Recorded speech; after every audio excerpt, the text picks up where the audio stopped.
Okay, let's maybe start recording now. So yeah, I think it's probably because that I stopped shared for a little bit and then the recording got canceled. And thanks a lot, Kaiqi, for figuring this out. All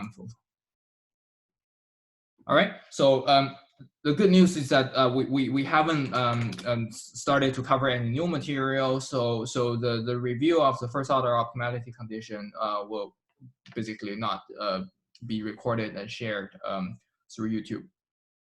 All right, so let's get going.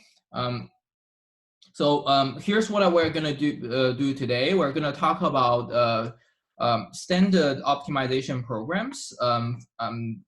In particular, the optimization hierarchies of convex optimization programs. So we'll start with linear programs, quadratic programs. We'll also talk about semi-definite programs, and most general of all, we'll be talking about conic programs. So all these are standard optimization programs. So once you are able to formulate your problem into any of these, so they are standard tools, off-the-shelf tools that you can call to somehow try to solve those problems.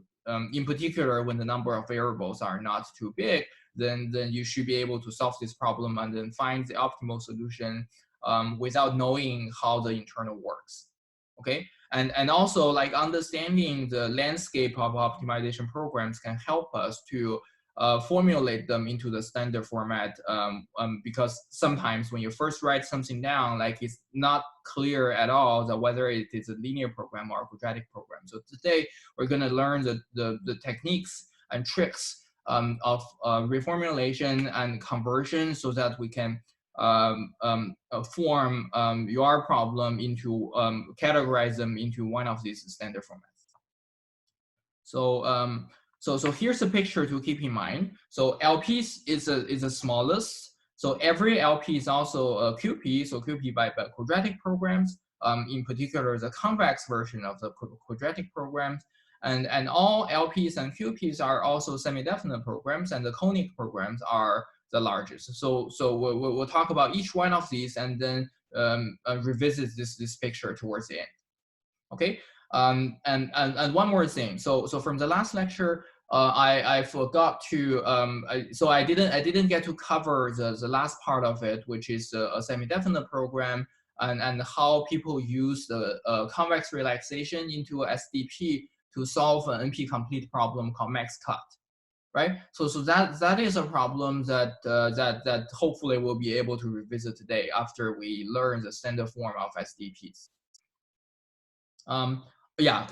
One last thing before we move forward. So there was a nice comment in the email saying that you guys may need a little break in the middle. So what we're gonna do today is that we're gonna have 15 minutes of lecture, and then we'll have a 5-minute bio break, so you can get a bottle of water or take a restroom break, and then we will resume. So hopefully the pace of the lecture will be better from this lecture onwards. Okay. Yeah. If I forget to if I happen to forget to have the restroom break in the middle, yeah, please remind me on either the Zoom group chat or just say it out by unmuting yourself and say, Professor, it's time for us to have a break, and then we can resume after that. All right. So LPs. Many of you might have seen LP before. So linear programs are convex optimization programs that can be reformulated into the following format. Okay, so it looks like it's more or less the same in its shape as a generic convex optimization program, except that the objective function, instead of having a general convex function to minimize, now we have a linear function. Right, so we have a linear function C transpose X, where X is a variable that we're optimizing over. And the inequality constraints, instead of having a general convex inequality, now we have a linear inequality, dx smaller than d. So think about X as, well, R to the N. So think about a concrete vector space. So you have good intuitions about this. And dx gives us a vector. So this is matrix vector product. And So this is smaller than equal to denotes the point-wise or entry-wise smaller than equal to sign. Okay, so there's a little bit of history in linear programs. So it started in the early 1930s, and then the bulk of the linear programming algorithm have been developed about the same time as computers are becoming available. In particular, like back then, it is really difficult to solve optimization programs, let alone large optimization programs. It's difficult to even write simple programs to do sorting. So people really need to come up with very efficient algorithm to solve this optimization so that they don't spend too many of their punch cards just coding things up and then the computer is not able to finish. So simplex algorithm is one such example where you really deal with the geometry of the convex polytope that's carved out by this inequality and equality constraints. And then it's like a heuristic. So you basically do the type law operations. Like we won't go into the details, but for those who know this, you know this. For those who don't, then maybe like taking a look of some introductory linear programming course would be a good idea. So the thing is that in the worst case, like simplex algorithm is actually not a polynomial time algorithm. So there are pathological cases of linear programs that you can't really solve with simplex algorithm. Even if you have great heuristics, where to expand to solve those problems in polynomial time. So later, so we'll see interior point methods as part of the second order methods. So that allows us to show that any LP with a finite number of constraints can actually be solved in polynomial time of everything. Okay, so let's take a look at an example of an LP. So in particular, this diet program problem.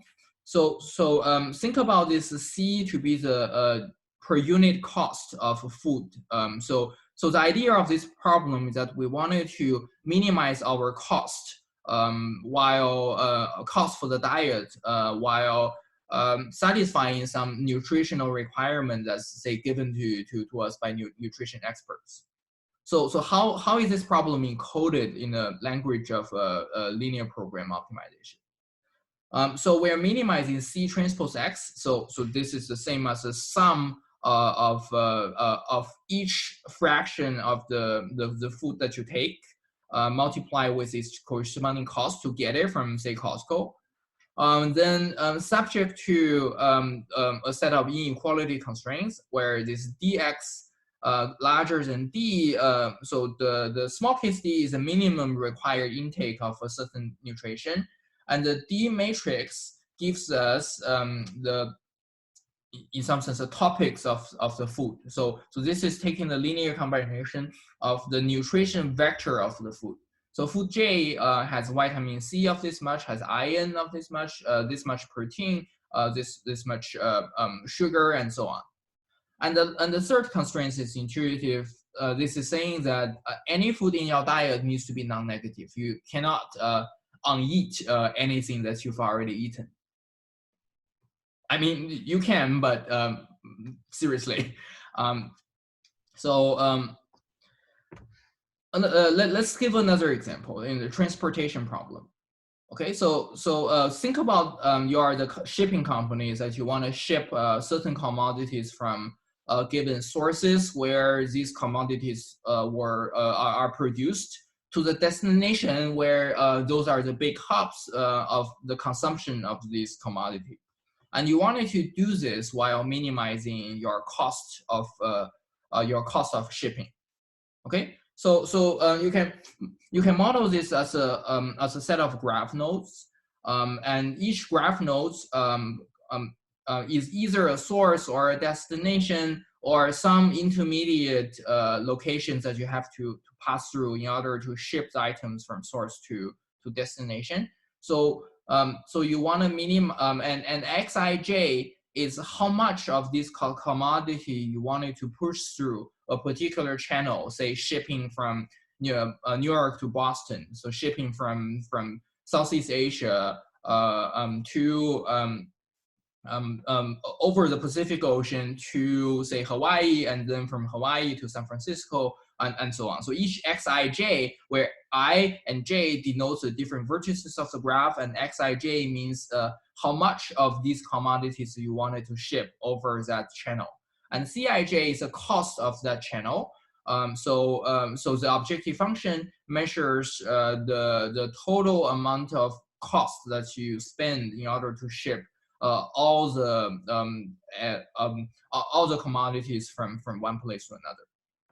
Okay, so now let's look at the constraints. So the first constraint is saying that the sum over all xij's at the source, each si needs to be, if node I is a source, then si is larger than 1. It means that you have something to give, right? So this is saying that the total amount of commodities that ships out of source si must be smaller than the amount that source I has, right? So that's intuitive.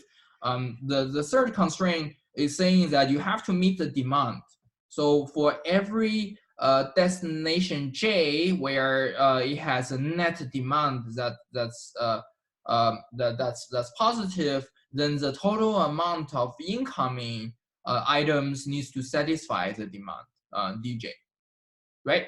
So this kind of optimization problems are relevant to all sort of problems. In particular, now if we want to optimize a global supply of medical devices and say masks and then protective gears for COVID-19, then now that we have only a limited amount of supplies, then what is the best way that we can minimize the cost while satisfying the demand as much as possible?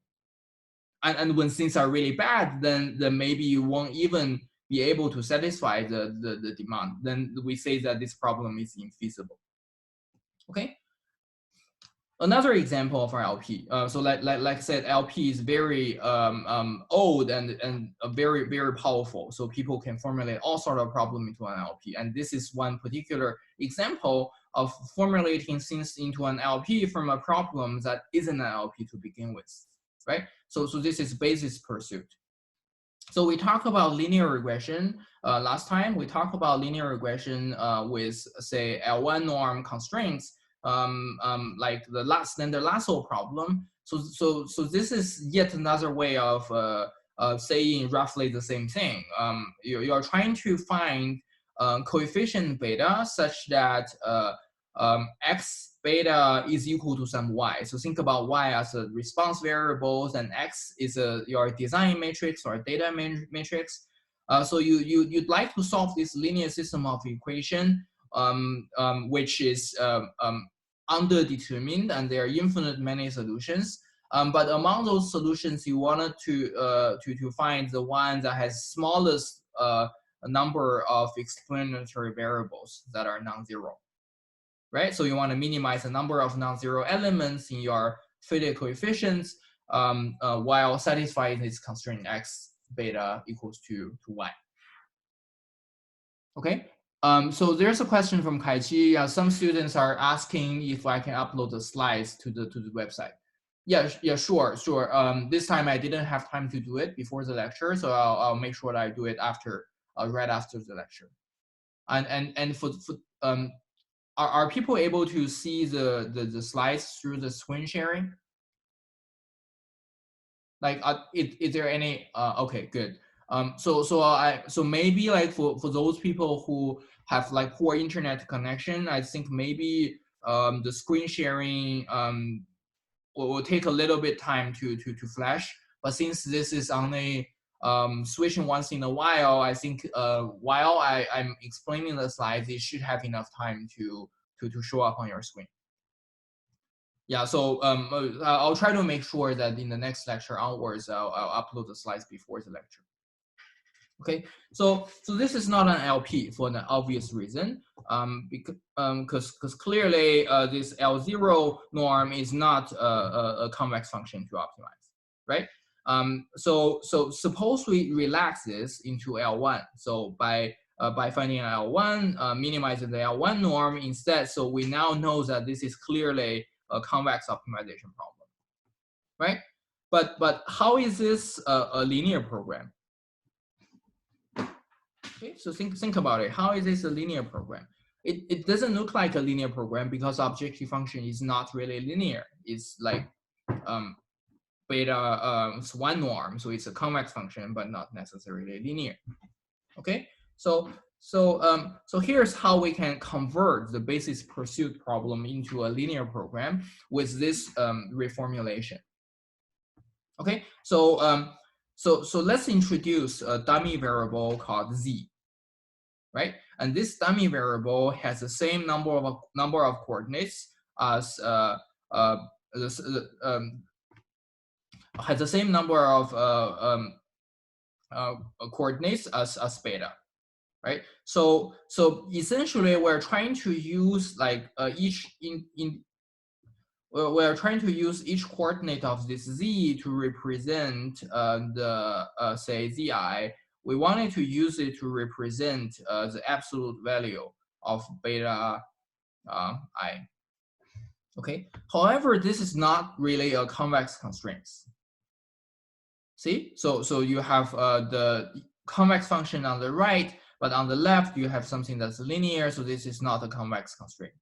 But what you can do is to use the reformulation that we have from previously by relaxing this into optimization form. So we want to make we wanted to make sure that this z is simultaneously larger than zi beta I, and also zi is larger than minus beta I. And since we are minimizing this one transpose z is simply sum of zi, right?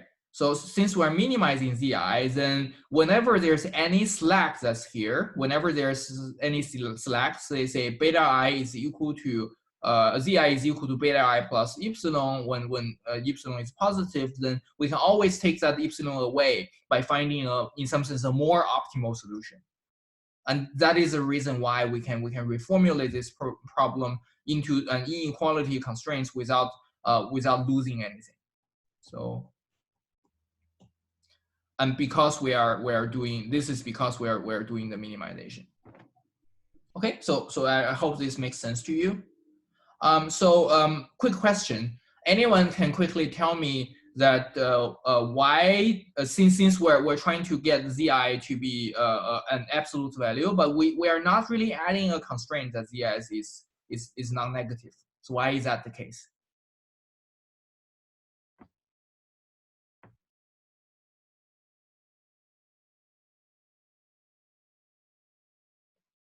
Just any quick response in the chat box is fine, or just unmute yourself and say something.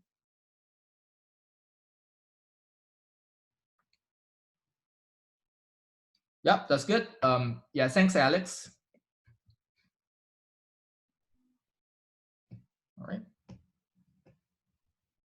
Okay, so let's move on. So sometimes like when we solve this basis pursuit problem, so basically by the way, the basis pursuit problem is coming from compressed sensing, and it has been something that's really popular in the past decade, like before deep learning becomes a thing. And it's still somewhat relevant in coming up with things that are sparse, because sparsity is in some sense universal. It is one of the only reasons why we can work with high dimensional data without using up our statistical power, with the ability to generalize.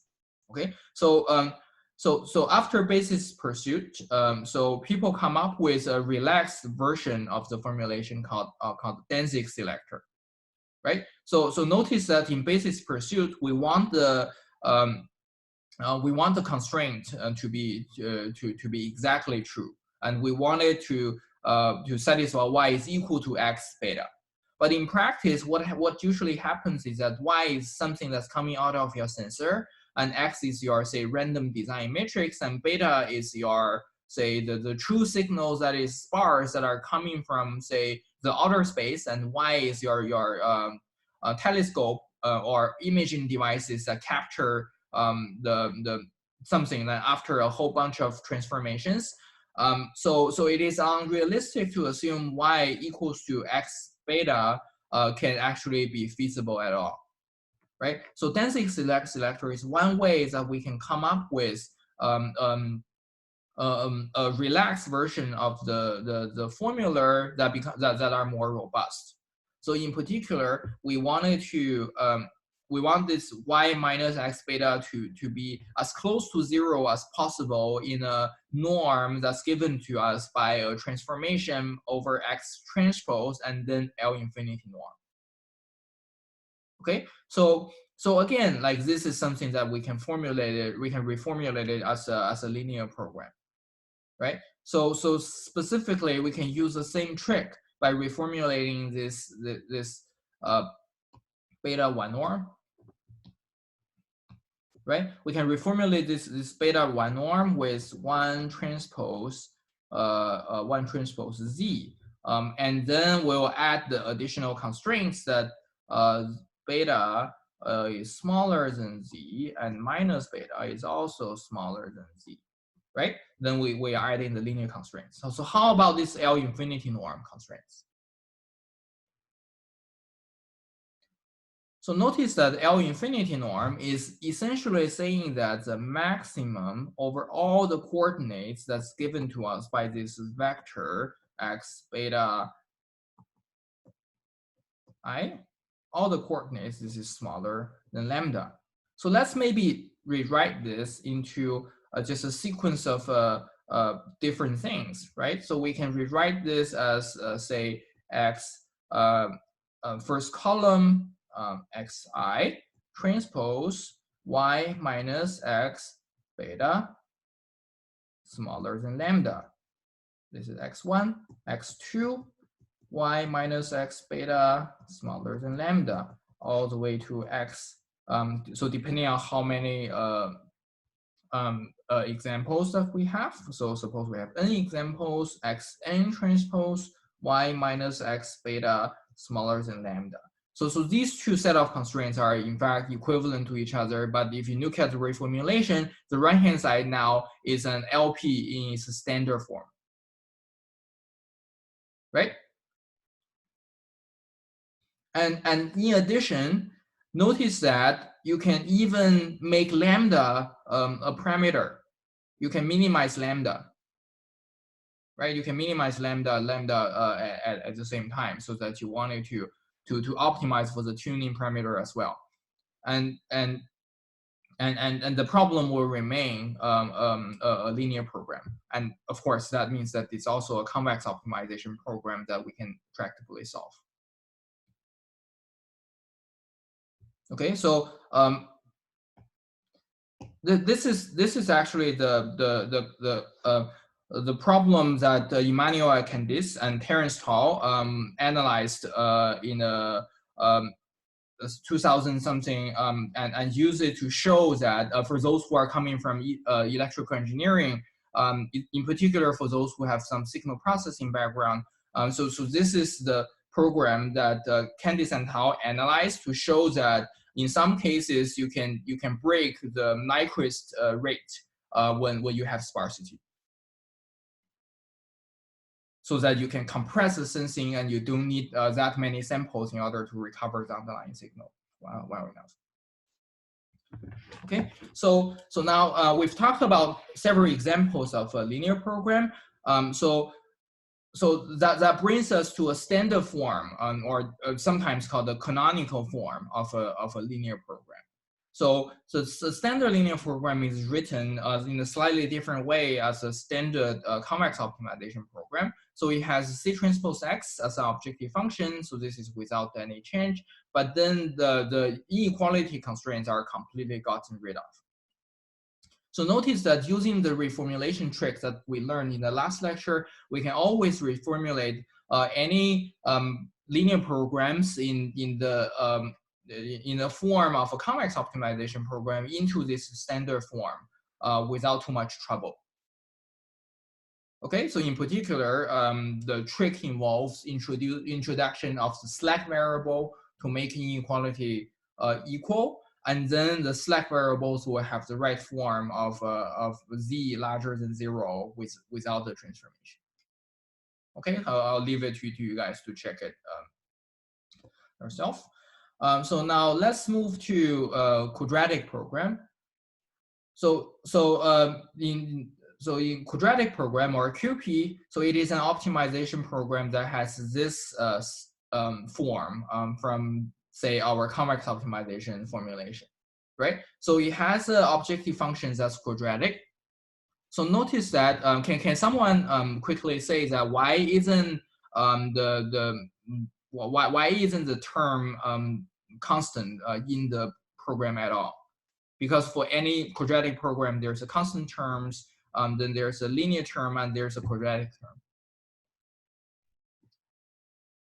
Is anyone in the chat box? So it looks like here there's only the linear term and the quadratic term.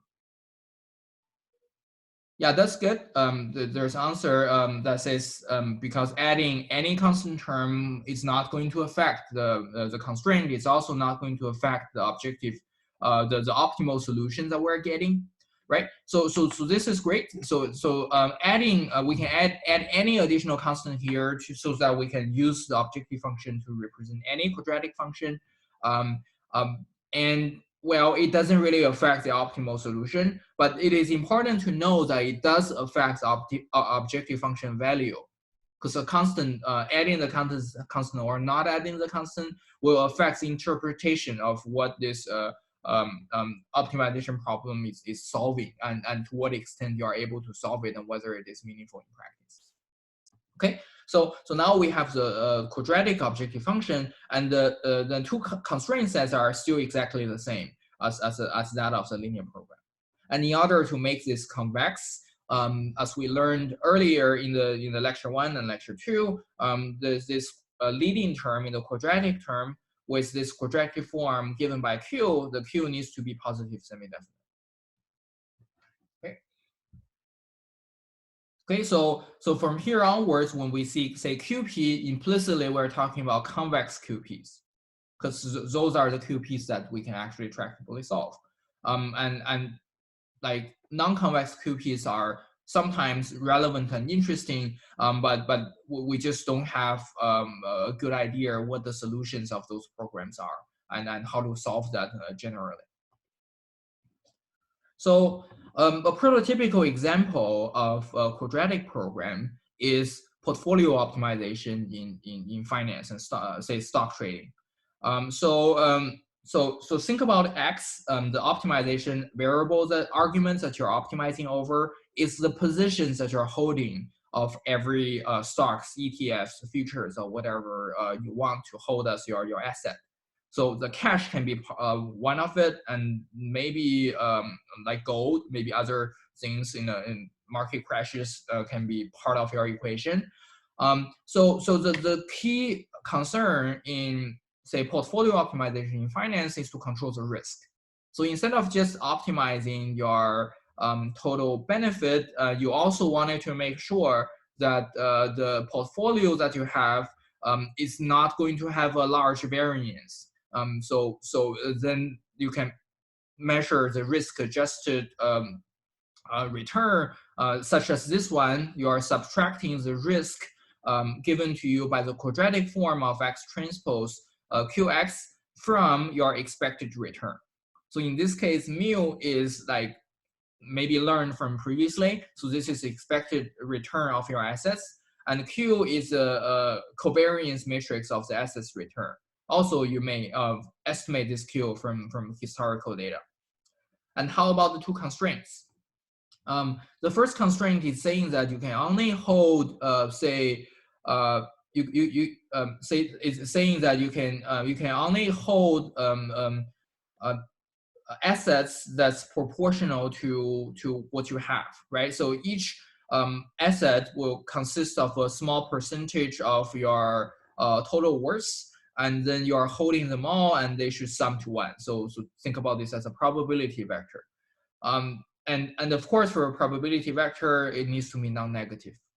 Of course, this is not considering the fact that you can also short. So when you short, so maybe this x larger than 0 can be relaxed so that you are able to buy things negatively and bid on the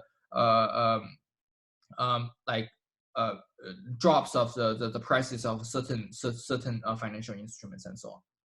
Okay. So this is a QP, obviously, since we're maximizing something, and Q is a covariance matrix. As we talked about last time, covariance matrices are always positive semi-definite. Therefore, when we are maximizing something that involves a negative x transpose qx, the corresponding equivalent formula with minimizing will have positive semi-definite objective function to minimize. Okay, so another familiar example from last time on support vector machine. So this is the standard classification, binary classification problem in machine learning. And well, we want to simultaneously minimize the square L2 norm of the coefficients beta, right? So obviously this is a QP because we can rewrite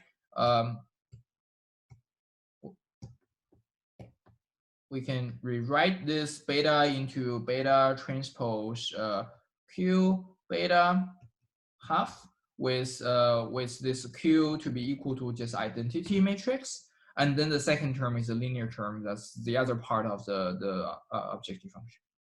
So notice that this is only like one part of the equation. So by writing this to be this way, we're not really representing everything in a standard form of a QP, right? Instead, like in order to write it as a standard form, we need to concatenate these variables together, psi, okay, and then come up with a corresponding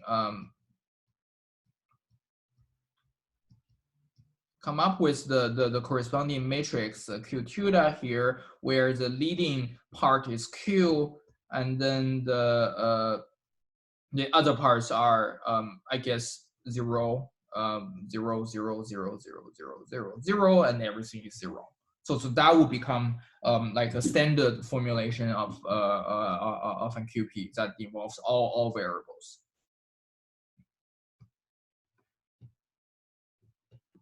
Okay, one more example.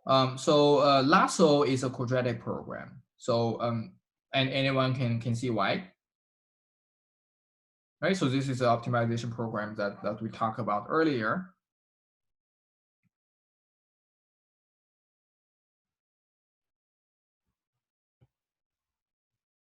Okay, so so basically you can expand this into something that's quadratic, something that's more obviously quadratic in the standard form, and you will have beta transpose x beta, and this is your Q. And then after that, you have the cross term that gives us a linear term that's like 2 times beta x y transpose x beta. Okay, and the constraints as it is currently being written, then it is not really a standard QP form. But since this is L1 norm, we've already learned how to reparameterize the L1 norm into something that's actually like linear equality constraints. So I'll give it to you guys as an exercise how to reformulate this as a QP. Similarly, the more common Lasso programs that people are solving nowadays are not really the constraint form, but instead the regularized form, or sometimes called the Lagrange form, by after lifting the one norm constraint to the objective function, so it becomes an unconstrained optimization program. Okay, so this Lasso program can also be reformulated as a QP. So again, so this is something that's a standard that we've seen from the previous slides, and we can reformulate this beta by adding a dummy variable and represent it as an inequality set of constraints. And then everything here would remain quadratic with a positive semi-definite matrix. So notice that it is not always a great idea computationally to formulate things into its standard form. So as we have seen from the previous example in support vector machine, so reformulating the optimization program into a standard format would necessarily say that we're dealing with a matrix Q that's not necessarily strictly positive definite, but instead they become positive semi-definite. And that affects the condition of the optimization, and sometimes solving those problems may prove to be more challenging than those other problems where Q is, say, bounded from below by an identity by identity matrix in the semi-definite ordering. Okay, so we'll visit more of that later when we start to talk about algorithms and their computational guarantees. Okay, so the standard or canonical form of the QP that you would have seen from the optimization literature is slightly different from that we've presented before. So it's the same distinction in the LP, because I think optimization people do not like to deal with inequality constraint when there's a transformation, when there's a linear transformation. So they try to get rid of them by formulating everything into this canonical form. Okay, so again, just like any LPs can be rewritten in their canonical form, so any QP can also be written in their corresponding canonical form, like this one, by introducing additional dummy variables to get rid of inequality constraints. Okay, now so let's introduce the semi-definite programs, and then we'll take a 5 minutes break. All right, so so let's consider the linear program again, right? So you have this formulation. So suppose we generalize the linear program by changing all the inequality constraints into a different kind of partial ordering. So instead of having a pointwise inequality that applies to every equation that's given to you by this linear system of inequalities, you can change this into you can change this into semi-definite ordering, and then we're dealing with matrices. So in this case, under this partial ordering, we can define symmetric matrices using the space of all symmetric matrices of n by n using this notation with a blackboard S. And when we add a plus here, this means the space of all symmetric matrices that are also positive semi-definite.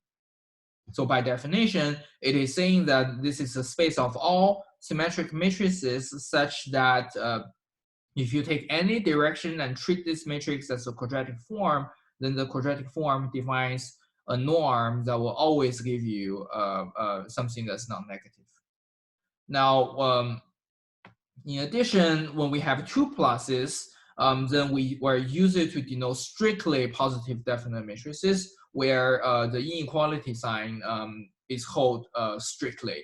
So that gives us sometimes more leverage over just a standard positive semi-definite matrices when we get to computation. Okay, so so some facts about these spaces. From just basic linear algebra. So we're using lambda to denote the eigenvalues of a matrix. So in particular, we know that for symmetric matrices, all the eigenvalues are real numbers rather than complex numbers. Okay, so we can write for any matrix in this space and characterize this by their spectrum. And by spectrum, I mean the sequence of eigenvalues, lambda 1 to lambda n. Okay, so saying that any matrix X is symmetric implies that the eigenvalues are all real numbers, and saying that all X is a positive semi-definite implies that all eigenvalues are also non-negative. So there's this interesting analogy between these two, and how we can basically tell whether a matrix is positive semi-definite or positive definite by taking the eigen decomposition of the matrix into wait. So eigen decomposition of any matrix can be written as, say, U lambda U transpose, where these U matrices are orthogonal,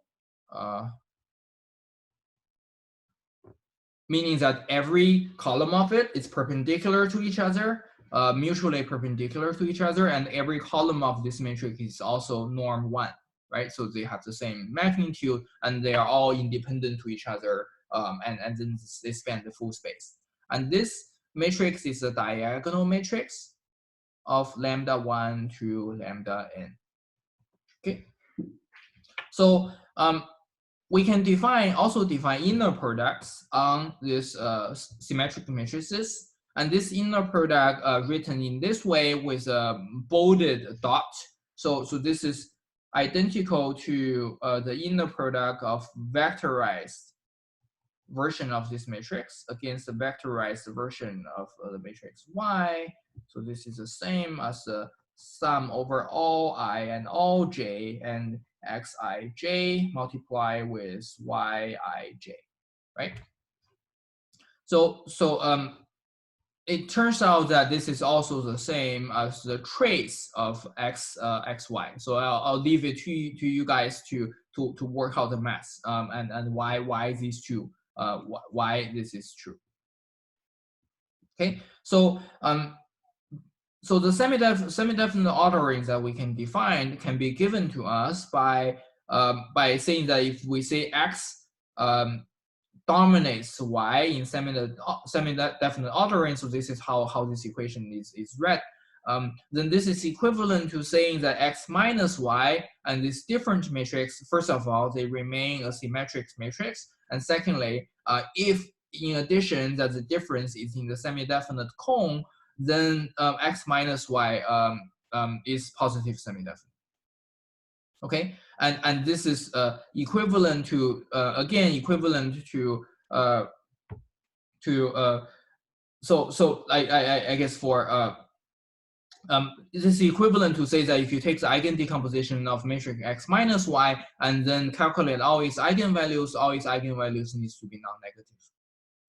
And in particular, for vectors that are trivial matrices of the form, say, r to the n rather than r to the n multiplied by n, then we can write the diagonal matrix in the semi-definite ordering. So this is this justifies that y is this seemingly restriction to a semi-definite cone, something that's actually more general, that allows us to write any linear programs into a semi-definite program.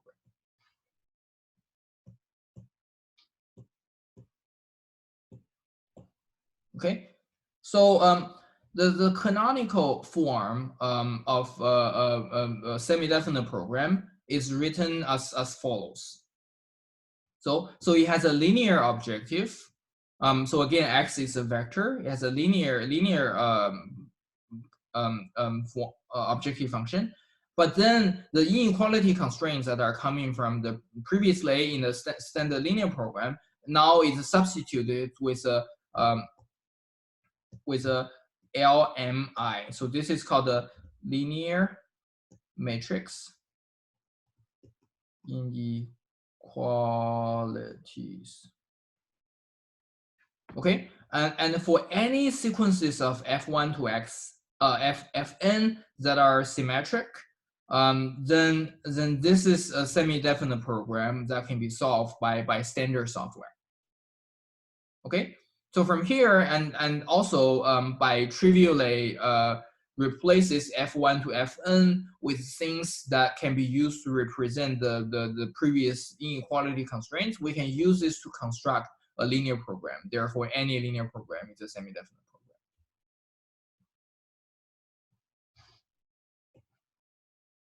Okay, and the optimization community is always a little bit different in how they do things. So in operations research, the standard or the canonical form of a semi-definite program is written in a form of the inner products. So instead of the previous linear matrix inequality, so they are writing things in a in a inner product form with this capitalized dot in between. So let's like maybe try to reparameterize this problem in the previous version. So first of all, let's say that like this x is this inner product, we can rewrite this as trace as we've done previously. So this is the same as trace of C transpose X. Sorry. Okay, and this is the same as I guess vectorized C and the vectorized X. Okay, and well, this is also the same as if you just replace this with this something transpose X. So how about the second thing that's written here? Okay, how about this one? So notice that each X can be notice that each X is a matrix, and it can be rewritten as so let's maybe again do this trace trick. It's equal to bi, right? So what this is saying is that you can what this is saying is that you can concatenate a lot of this together into a bunch of A with this vector of X.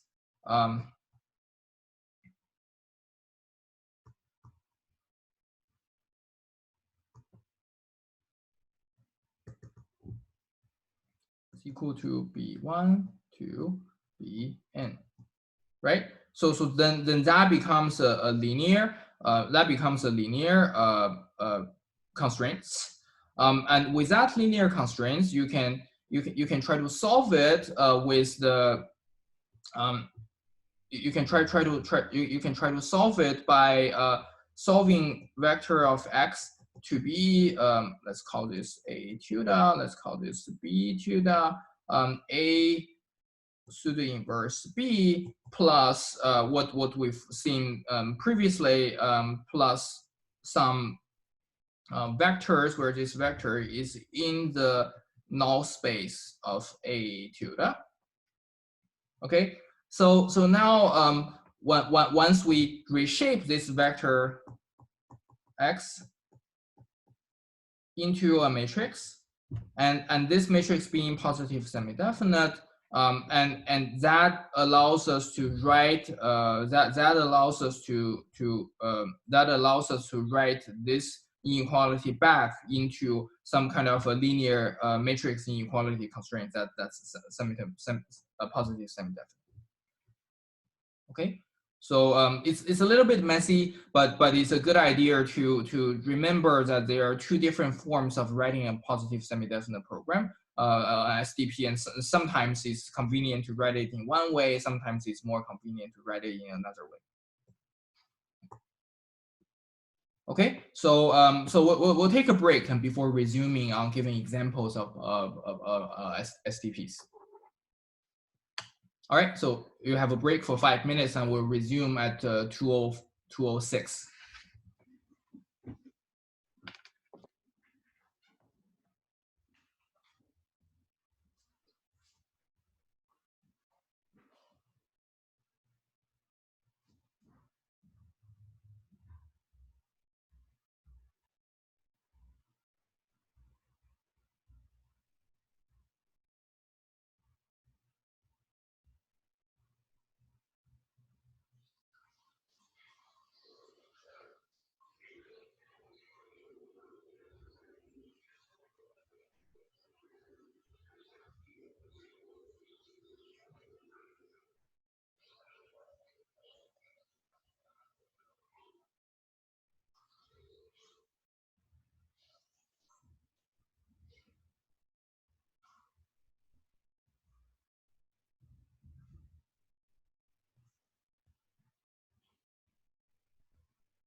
Yeah, I guess for those who are not taking a break, like feel free to post questions in the group chat, so I can maybe address these questions like during the 5 minutes.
Yeah, there is a question saying that for the density selection, y is a constraint in a norm of x transpose times y minus xb.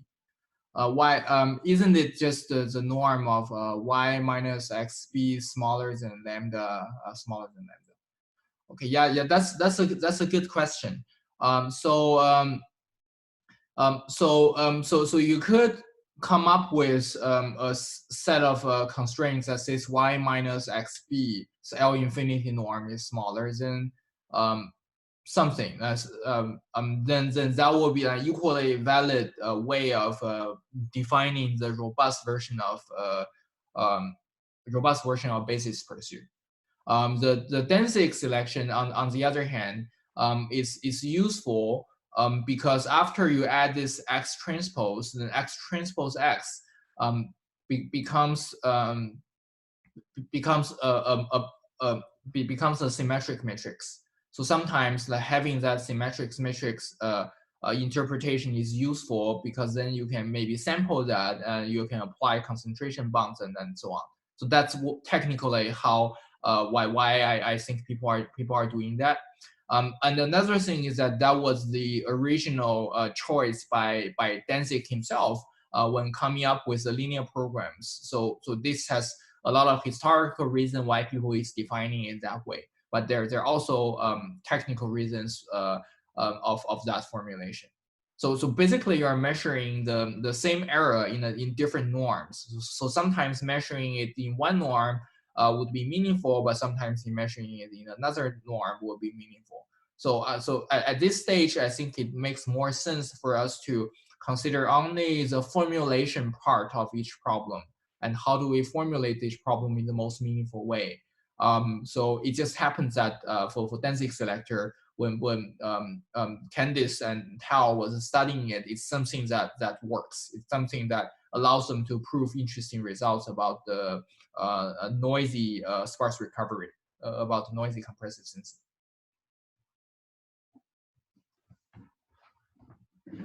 Okay, yeah, maybe it's a good time to resume. So so let's start giving examples of semi-definite programs. So a typical usage of semi-definite programs is to use it as a convex relaxation for combinatorial problems. So here's one example. So think about a graph problems where you have a graph that's given to you by a set of vertices and set of edges that are connecting these vertices. Vertices are nodes. So there are n nodes and possibly n square vertices, up to n square vertices.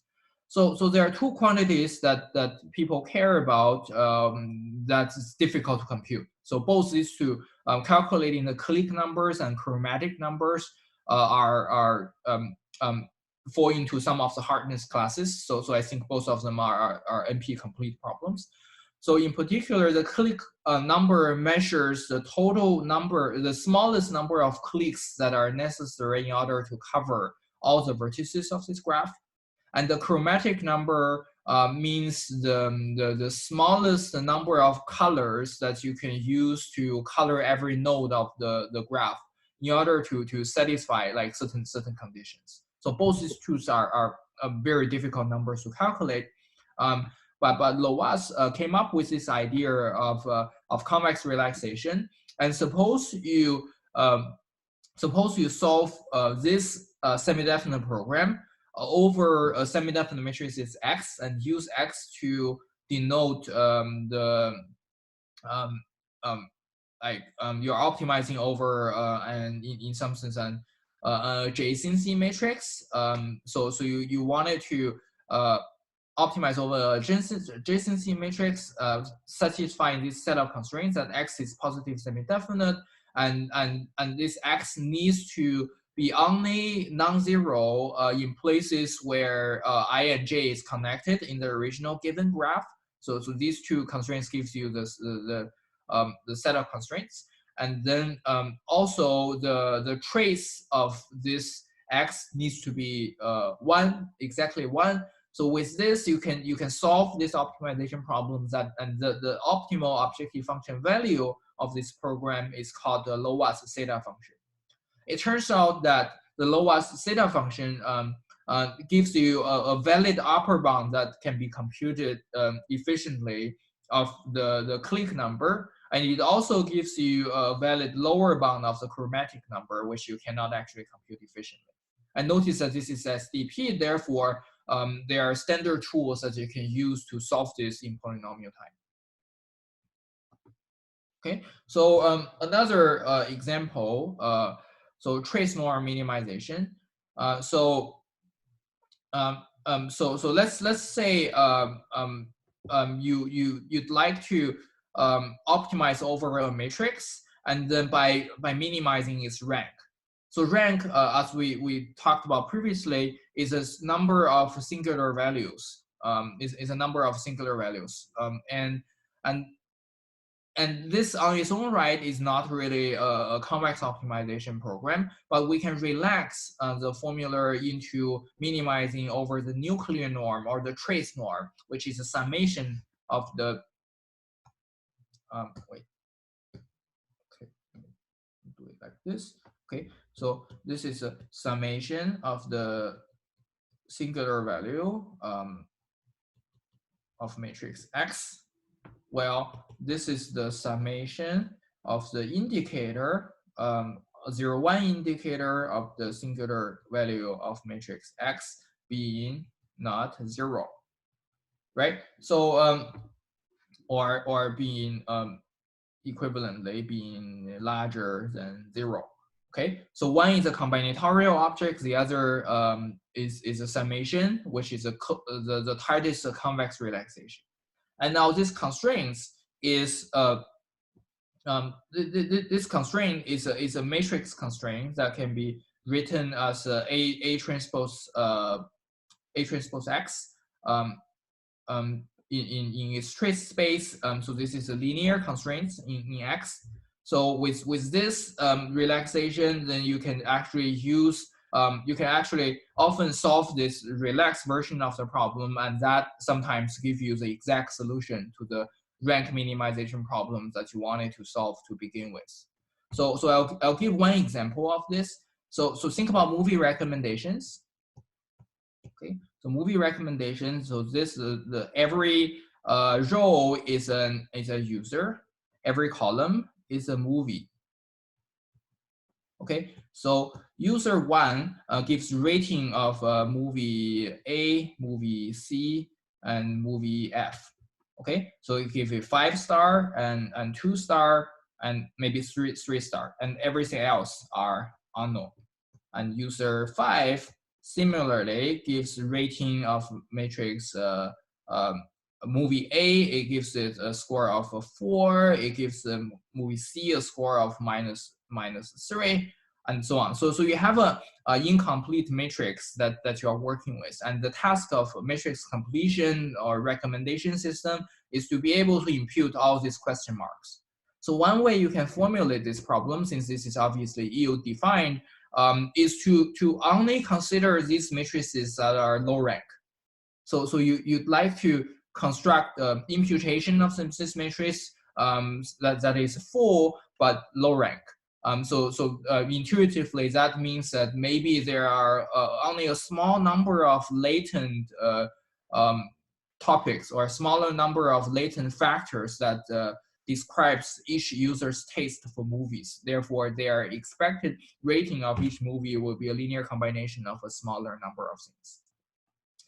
But solving this problem involves, well, maybe solve the trace norm minimization problem so that this X is a completed matrix, and this AX equal to B is to select Xij, say, is equal to the observation Oij for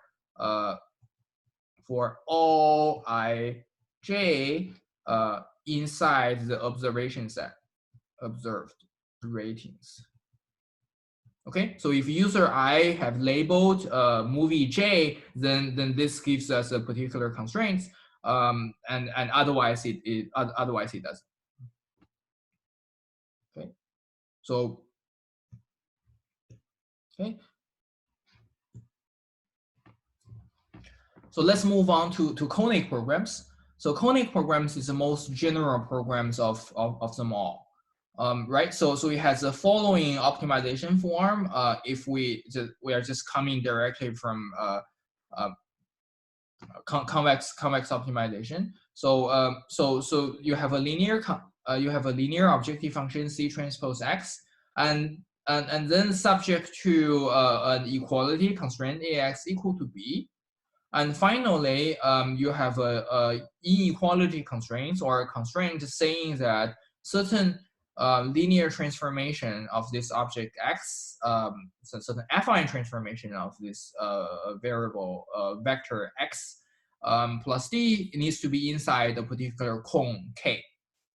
Okay, so K is a closed convex cone. Okay, there was a nice discussion on Piazza about an open set and a closed set in the context of convex optimization. So these are something that are coming from real analysis and linear algebra. So we can so basically what a closed set is any set where any sequence of numbers, if you take the limit of that, will be within the same set. So in this case, a closed convex cone is basically saying that the ice cream cone with a shell on it, and if it is a cone without a shell on it, that's given to you by a strict inequalities, and it's in the open convex cone rather than a closed convex cone. All right. So this is a general form. And we can represent both the linear programs and semi-definite programs as special cases of the conic program by taking this K to be different things. So suppose we take K to be just a positive quadrant of R to the n of this vector space, and every coordinate being non-negative, then this gives us the formulation of the linear program. Instead, suppose we set this k to be a semi-definite cone, or while take this x to be to take either this D to be a sequence of matrices, and X being the linear combination of these matrices, and the small case D to be also a matrix, then this becomes the formulation of a semi-definite cone, semi-definite program.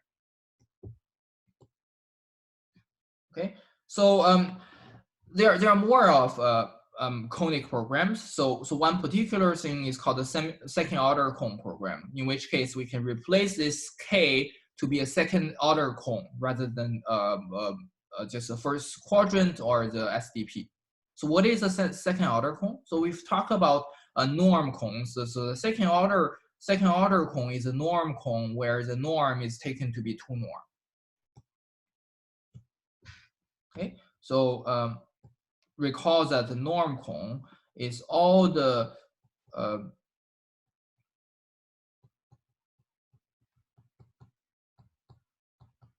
right. So this defines a second order.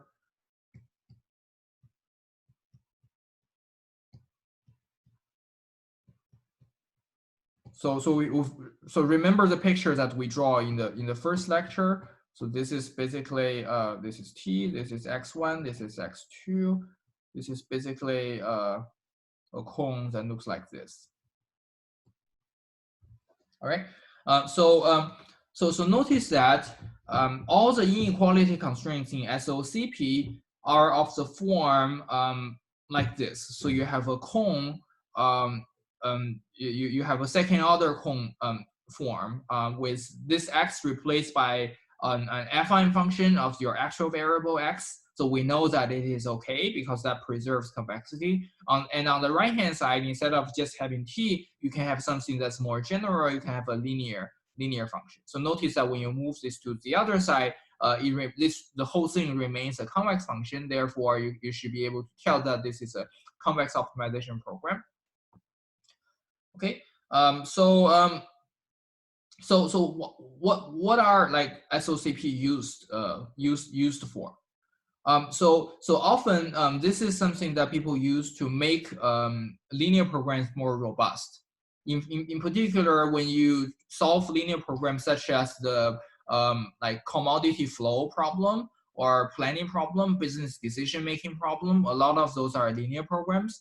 But when you are solving those, your estimation of those constraints, supplies and demand on all the other things, may or may not be accurate enough, right? So second order cone program allows you to optimize a linear program in a form of dix plus di smaller than 0 with something that's a little bit more robust. So you have a little bit more leeway to trade in the optimal objective function value with something that holds more robustly. So you don't have to worry too much about your constraints being set incorrectly and imprecisely and run into things that are not feasible.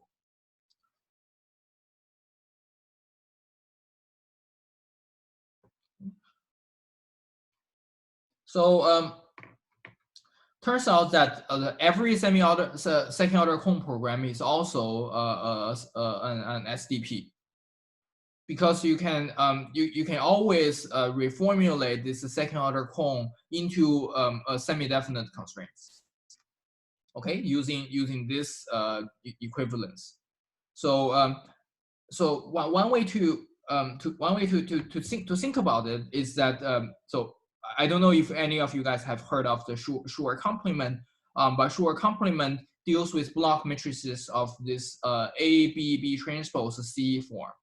So saying that this matrix is positive semi-definite is equivalent to say that a reduced version of this matrix in the lower dimensional matrix space is positive semi-definite.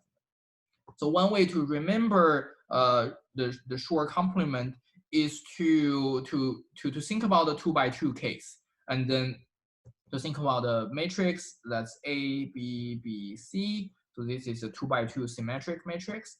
And then to tell whether this matrix is positive semi-definite, it suffices to it often suffices to check its determinant. So in particular, when this is positive definite, then you can always check the determinant and then check that the determinant is larger than 1, right?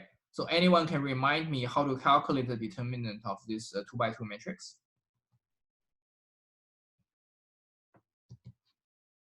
So it's simply like AC minus B squared, right? So saying that this is larger than 0, right? So it's larger than or equal to 0 when C is larger than 0, it's the same as A minus B squared over C larger or equal to 0. And then that gives us the single variable form that's a standard Schur complement. So Schur complement is something that's very general, it's very useful. And one other use of it is to construct a matrix inversion lemma, which could be the story of another time. Right? So basically by the Schur complement thing, you can rewrite this semi-definite constraints and apply that. So you basically get Ti minus, I guess, X transpose, X transpose T inverse X small, like since now everything becomes yeah, Ti. I guess this is wait.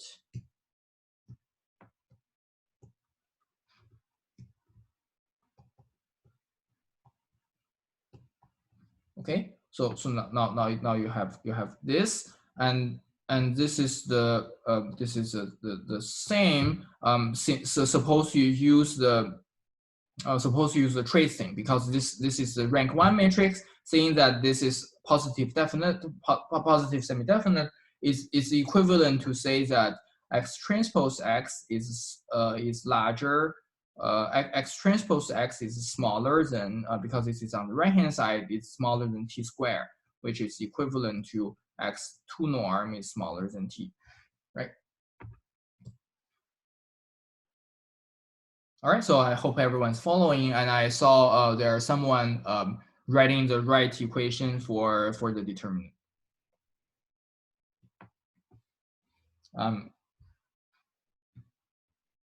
Okay, yeah, but notice that we didn't talk about QPs at all. Like we talked about QPs separately, but then we started to talk about linear programs and how a linear program with a change of the partial ordering gives us a semi-definite programs. And then we move to SOCP, which is something else that isn't even in the hierarchy.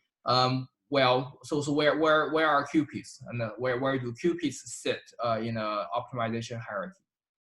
So notice that we can rewrite every QP as an semi-definite cone program. So notice that in QP, we can always move the objective function value into the constraints by introducing this additional dummy variable T, and then move the constraints down here, and then optimize over T, right? So this is the standard trick that we used from before. And with this reformulation, we now have a linear form. So this basically C1 and transpose XT, right? So we have a linear form. We have a quadratic inequality constraints here. We have linear inequality constraint here. We have a linear equality constraint here. So now this becomes becomes I guess a linear quadratically constrained program.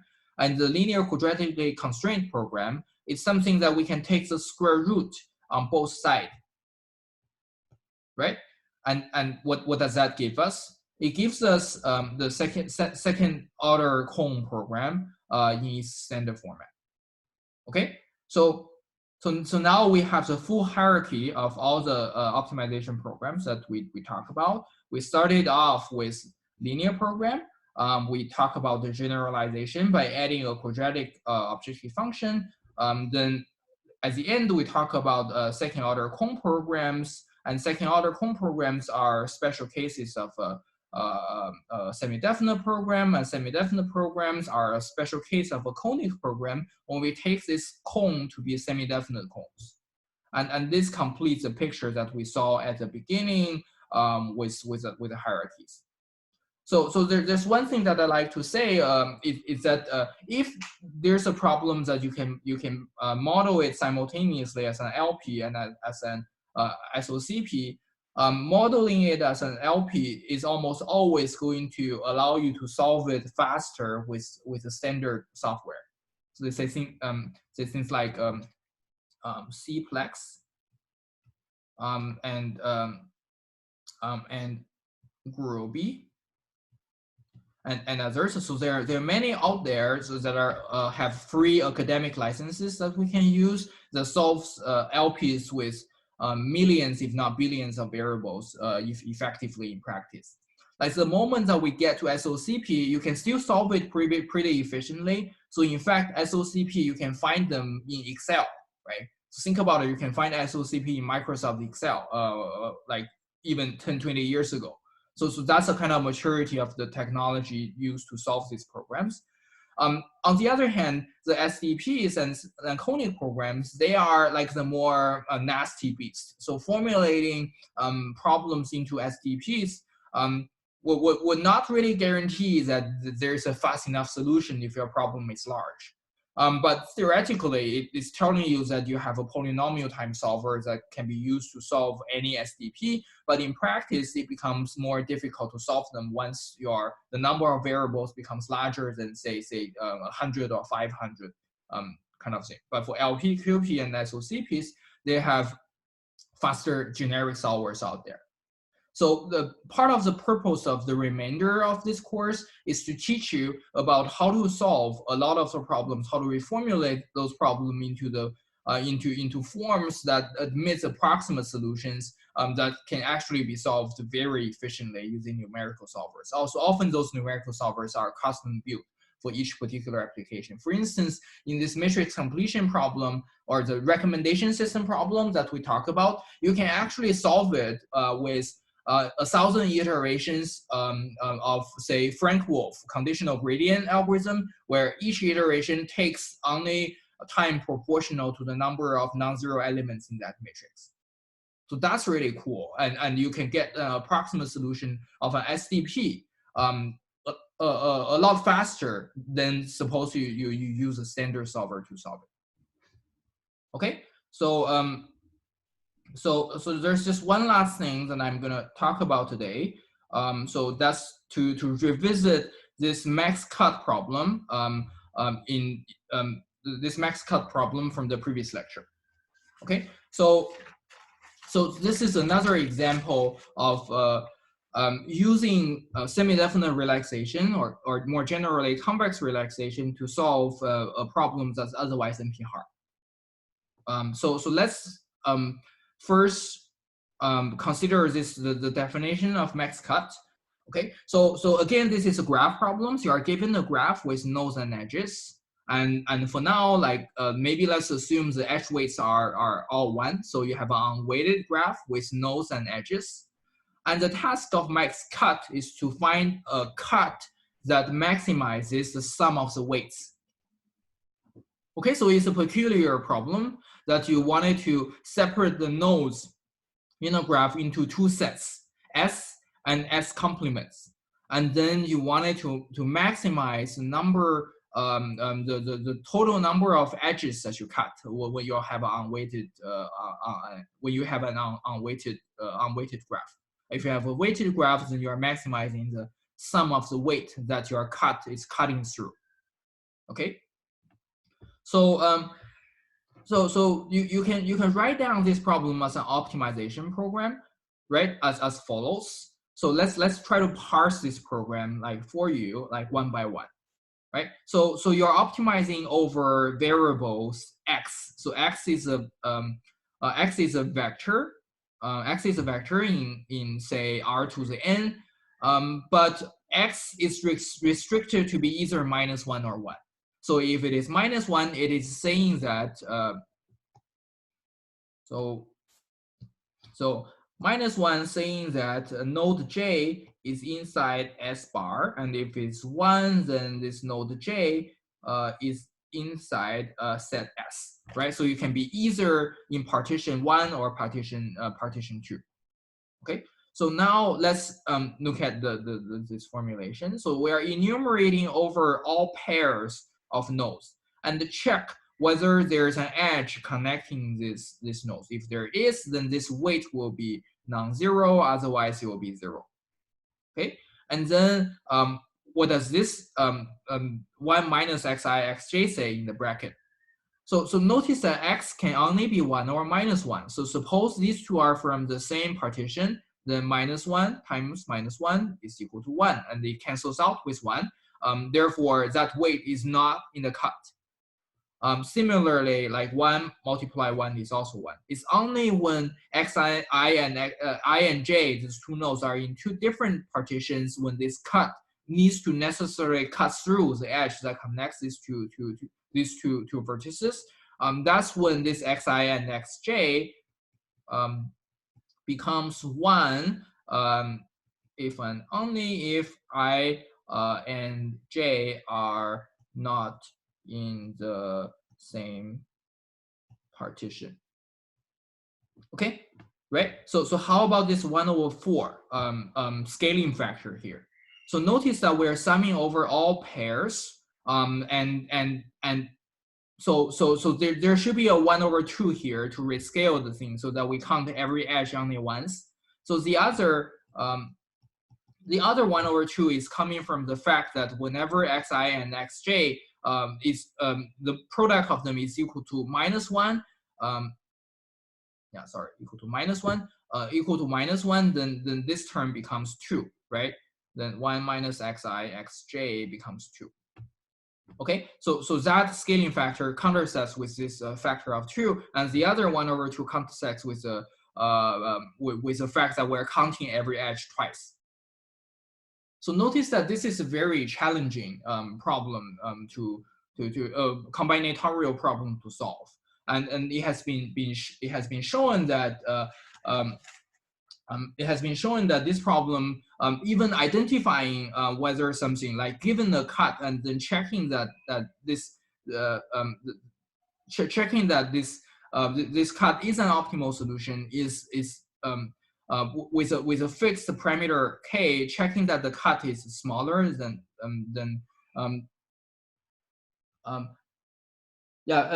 deciding whether the max cut is larger than some given number is already an NP complete problem, and it is not just NP hard to solve the max cut. It's also like hard to approximate. So people have shown that it is difficult to approximate the max cut within some constant factor. So in some sense, like finding a constant approximation with a ratio that's slightly worse than the best possible that's given by the computational lower bound is the best that you can hope to get. So in I think in the 1990 or something, maybe 1989, two geniuses like Goldman and Williamson, they came up with this amazingly simple algorithm that solves this problem like very elegantly, and they come up with a say 0.878 approximation of the max cut problem. Then the idea is to first do a convex relaxation by relaxing this optimization program into a semi-definite program, and then use a solution to do some kind of randomized rounding. And then you can prove that with that randomized rounding in expectation, you are getting a constant approximation of this problem. Okay, so let's see how it works. So first of all, like let's first reformulate this problem by introducing a dummy variable y. Okay, what's going on? Okay, all right. So by introducing a dummy variable y, that's a matrix of n by n. Okay, so let's first do the reformulation without loss of generality. So we want this y to be x transpose x, which says that y I j is equal to xi xj, right? By definition of x transpose.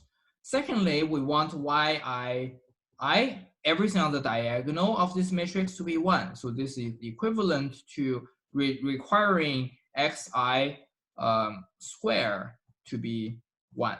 And that constrains xi to be from -1, from either -1 or 1. And then the objective functions are exactly the same, so we're not changing the problem at all. So maybe we drop this 1/4 factor. Okay, so please convince yourself that this is a reformulation that you can do without loss of generality.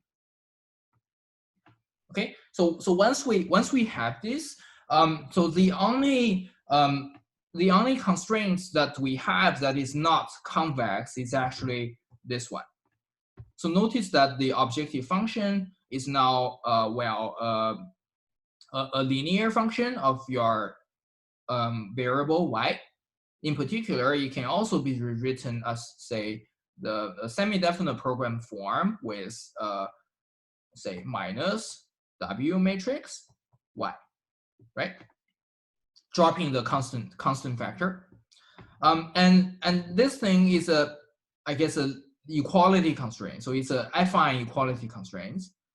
Therefore, it remains okay as a convex optimization formulation. The only thing that's tricky is really the last term, because you have a equality constraint, but then you have a quadratic function on one side of it. So so how do we deal with this? So it turns out that you can do a pretty crude relaxation by simply using the fact that x transpose x. So this is a positive semi-definite matrix. So this implies that, right? So the very fact that you have x transpose form implies that this is semi-definite. So by dropping the variable x altogether and replacing everything with y being positive semi-definite gives us the convex relaxation that we need. So check that this is a standard SDP formulation. And once you have this, you can solve it in polynomial time using off-the-shelf methods.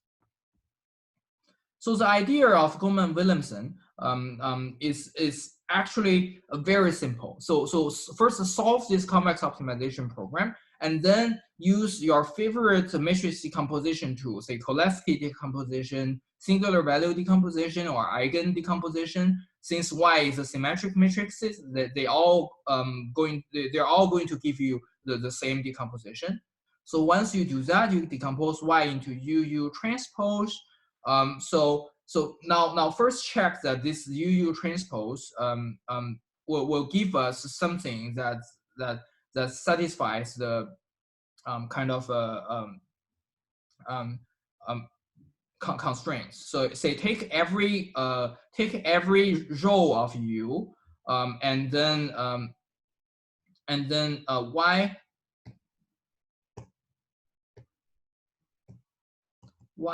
yi is equal to, say, ui transpose ui. Therefore, each ui is a unit vector.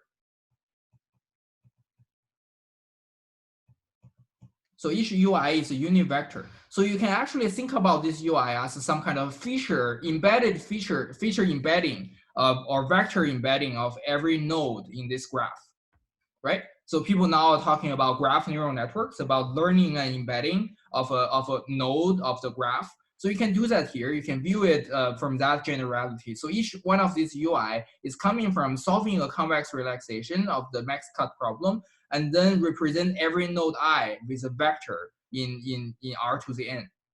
Okay, and then once you have that, you basically sample this vector v uniformly from a sphere, right? Just make sure that it's random towards any direction, and then use it to classify, use it as a linear separator to classify all the nodes into +1 and -1. Then you output sign of u with this random classifier, random linear classifier v. And it turns out that this works. It turns out that in expectation, this simple procedure actually gives you the nearly optimal solution for max cut. Okay, so now it's 2:43. So I'm gonna spend the next 5 minutes before I end today's lecture to actually prove you that or at least give you the high level idea of why this is the case and how this works. Okay, so let's move to the sheet. Okay. Thomas Williamson.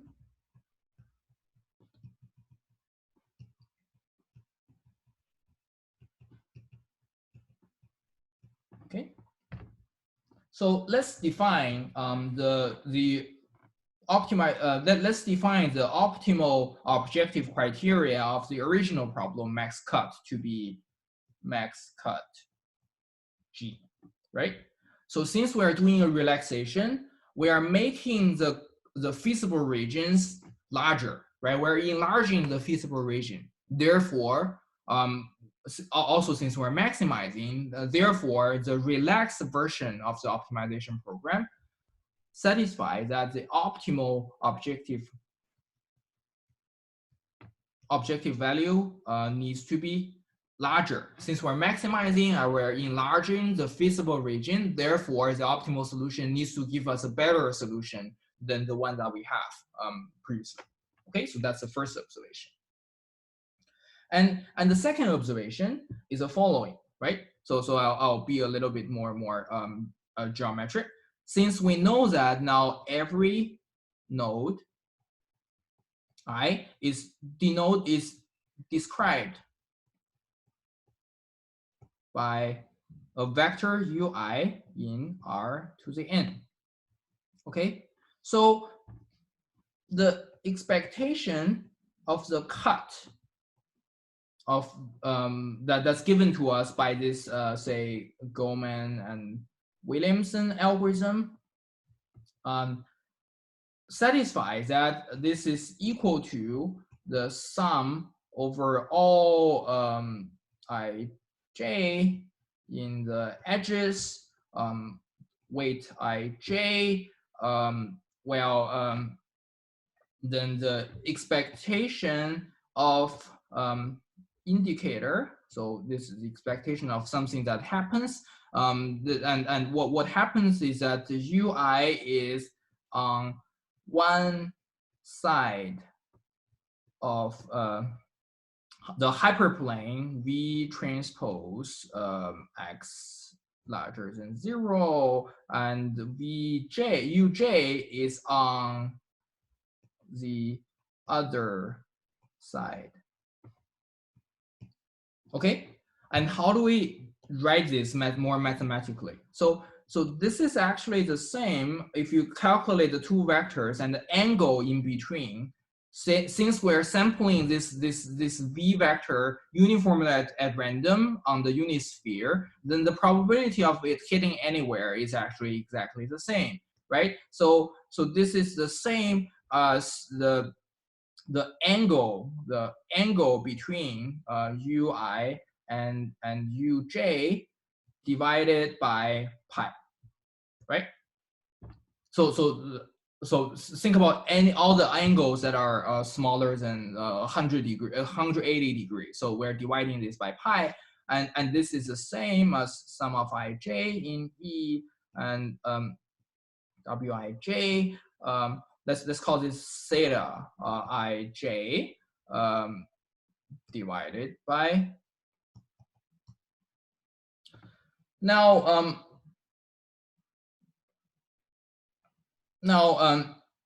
how is this theta ij related to the I guess the inner product? How is this somehow connected to ui and uj in the product. So since ui and uj, they are all unit vectors, so we know that these are the cosine of theta ij, right? In other words, we can write this as expectation. This expectation is only over the randomness of the algorithm of sampling this v, right? So this will be arc cosine theta ij. Okay, so I claim that we can lower bound this quantity with we can lower bound this quantity with pi over some parameter beta 1 minus 1 minus ui and uj. So notice that this is actually yij, right? So if we substitute this yij into this original program, it actually gives us the objective function value of the convex relaxation, right?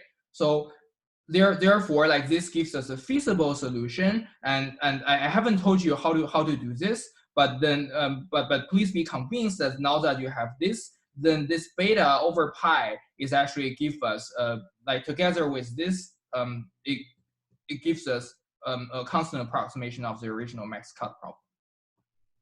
Okay, so now let me tell you how to prove this inequality. Okay, so let's start a fresh page. So let's first draw the cosine theta.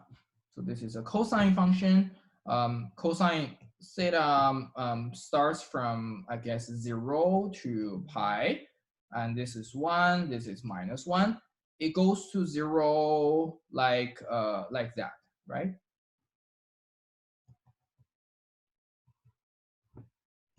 So this is a cosine function.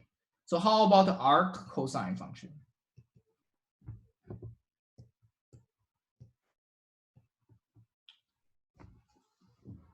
So the arc cosine function involves like flipping the theta and cosine, and then flipping the direction of the columns. This is arc cosine t, right? So going from -1 to 1, so the arc cosine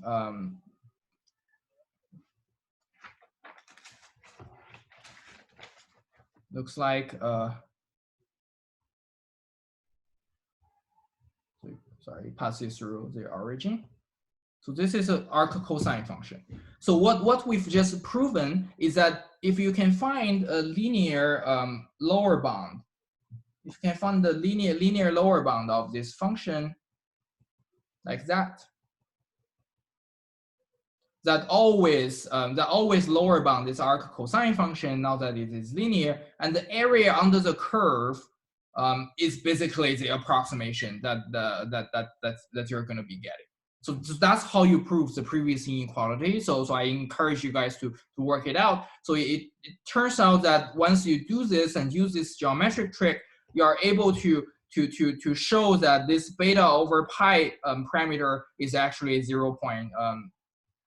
this beta over pi parameter is actually roughly 0.878. Okay, so that gives you a very simple proof of the approximate max cut algorithm Goldman-Williamson, and everything is actually coming directly from convex relaxation about the optimality condition, and it takes only like 3 lines of argument. All right, so that's all for today's lecture. For further reading of these materials, like please go to the textbook, and there are some additional supplementary materials that's coming from the more traditional operations research literature. All right, yeah, thanks everyone. I'll take the remaining like 8 minutes to address any questions that you may have. Yeah, if not, then the lectures will be posted as soon as I convert them into the right format.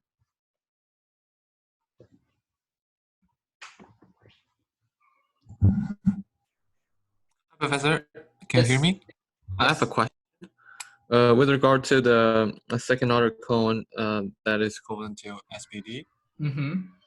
And there's can you turn to that piece of slides? Okay. And this one. Yeah, the next one. Yeah, this one. When you have X transpose X. Yeah. So here the last the derivation, I'm not sure I get that the Ti minus X T inverse X transpose is positive semi-definite. That is if and only if X transpose X less or equal to T squared. Yeah, good question. So let's see. So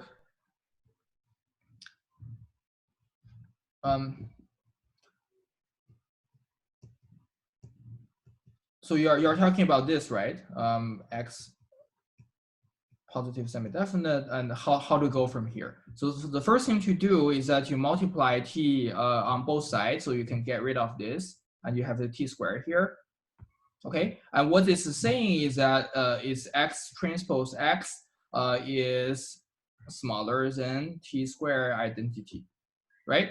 And now, now using the tricks that we've talked about in the first lecture, you can take the eigendecomposition of this X transpose, that convert this into a rank 1 decomposition. So basically, you have this U with a skinny singular value eigendecomposition. You have this U, you have X square, you have U transpose, and this one being smaller than T square identity. And notice that this identity, you can decompose it with the same U, right? So this is a U matrix as any orthogonal matrix, because identity matrix, you can rotate it and it remains identity, right? So this is saying that this constraint is identical to X square being smaller than the eigenvalues corresponding to here, to the first eigenvalue, 1, 1, and that is 1. Wait, that is t square. That is t square, right? So I hope that helps. Okay, I got it. Thank you. All right. Anything else? A good question. Yeah, who was the person who's asking, by the way? Pardon? Yeah, who was the person? Okay, so you are Yu-Xiang. Yes. Okay.